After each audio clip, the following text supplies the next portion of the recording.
नमस्कार, आप देख रहे हैं ट्रिपल.com पर कल्याणी महाजन के साथ ट्रिपल की खास पेशकश, तुम देना साथ मेरा ओ हमनवाज। दोस्तों, पति और पत्नी एक ऐसा नायाब रिश्ता जिसे शायद ही शब्दों में बांधकर परिभाषित करना मुश्किल है। वैसे दोस्तों, आजकल पति पत्नी की बात हो या प्रेमी या प्रेयसी की, हम अक्सर देखते हैं कि लोग या तो पर्टिकुलर अपने आप को इंडिकेट करके या फिर सामान्य तौर पर इस खूबसूरत रिश्ते पर हंसी मजाक करते नजर आते हैं। और हाँ, इसी बात से एक बात और याद आई। आजकल विशेषकर युवा वर्ग मंदिर जाने की बात हो या अपने दोस्तों से ये सारी बातें छिपाने में अपनी इज्जत अफजाई समझते हैं, लेकिन उसके अपोजिट अगर वो ड्रिंक करते हैं या एक से ज्यादा गर्लफ्रेंड रखते हैं तो इसे बखान कर करके बताने में उन्हें बड़ा गर्व महसूस होता है।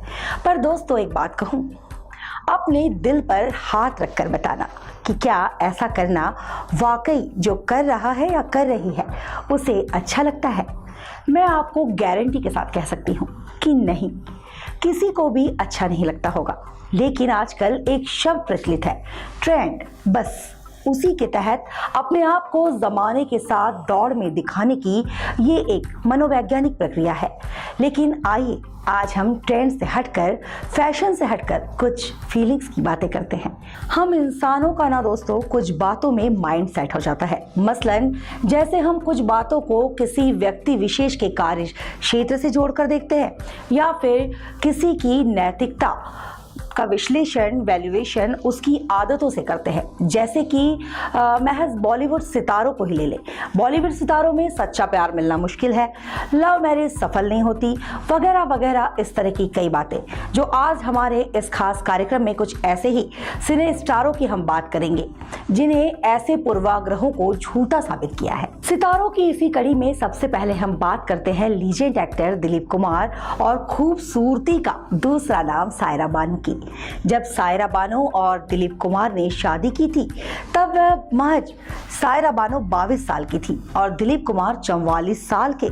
शादी के इतने साल बीतने के बाद भी सायरा बानो आज भी दिलीप कुमार की रोज नजर उतारती हैं और उन्हें दीवानों की तरह आज भी चाहती हैं। सायरा दिलीप साहब को दीवानों की तरह चाहती थी। जब ये बात दिलीप साहब को पता चली तो वह 2 बार प्यार में असफल होने के बाद और सायरा में दिलचस्पी नहीं दिखा पाए। बताया जाता है कि उम्र में बड़ा गैप होना भी इसकी वजह था, जिस वजह से वो कतरा रहे थे। लेकिन सायरा ने हार नहीं मानी। उन्हें इम्प्रेस करने के लिए सायरा ने उर्दू, पर्शियन भाषा तक सीखी। इसके अलावा सायरा ने दिलीप कुमार के लिए वो सारी चीजें की जिससे दिलीप कुमार आखिरकार उन्हें पसंद करने लगे और 1966 में दोनों ने किसी को बिना बताए शादी कर ली।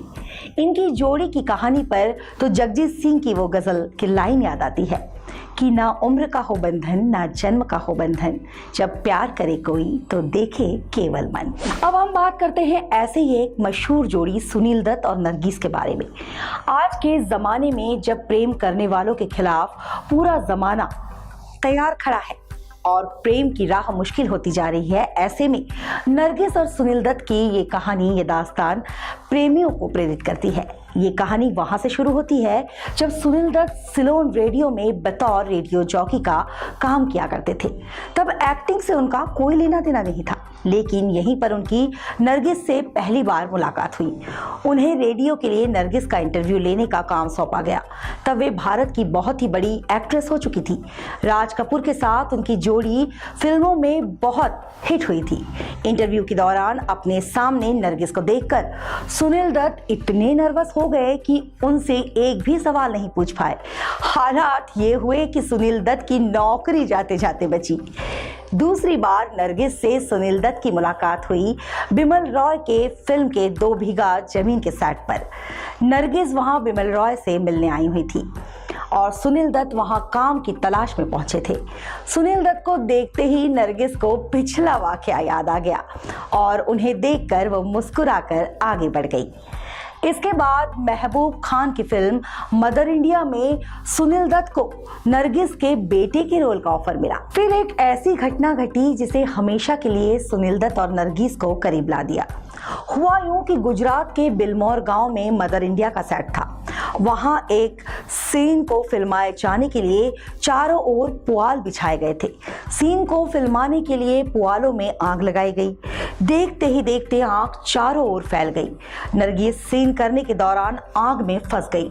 सुनील दत्त अपनी जान पर खेलकर नरगिस को बचाने के लिए आग में कूद पड़े। उन्होंने नरगिस को तो बचा लिया, लेकिन खुद काफी हद तक जल गए। वे इतने ज्यादा जल गए कि बार बार बेहोश होने लगे। अस्पताल में उन्हें भर्ती कराया गया। इसी बीच सुनील दत्त की बहन भी बीमार हो गई। वे मुंबई के किसी डॉक्टर को नहीं जानते थे और सुनील दत्त को बताए बिना ही नरगिस ने उनकी बहन को लेकर अस्पताल गई और उनका इलाज करवाया। सुनील दत्त पहले से ही नरगिस को दिलो दिल में चाहते थे, लेकिन इस घटना के बाद उन्होंने तय कर लिया कि जिंदगी बितानी है तो बस अब उन्हीं के साथ। फिर वो नरगिस को प्रपोज करने से खुद को नहीं रोक पाए। नरगिस को उन्होंने प्रपोज किया और नरगिस ने उसे स्वीकार भी कर लिया। उसके बाद दोनों की शादी हो गई। नरगिस और सुनील दत्त के प्यार की दास्तां यहीं खत्म नहीं होती। नरगिस को कैंसर की बीमारी हो गई थी।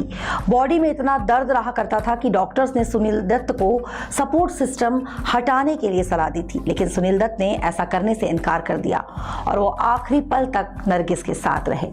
तो दोस्तों, ये थी दिल को छू लेने वाली दो सितारों की हंसी प्यार की दास्तां। दोस्तों, क्या कभी आपने सोचा है कि बच्चों को या माता पिता को जीवन साथी क्यों नहीं कहा जाता?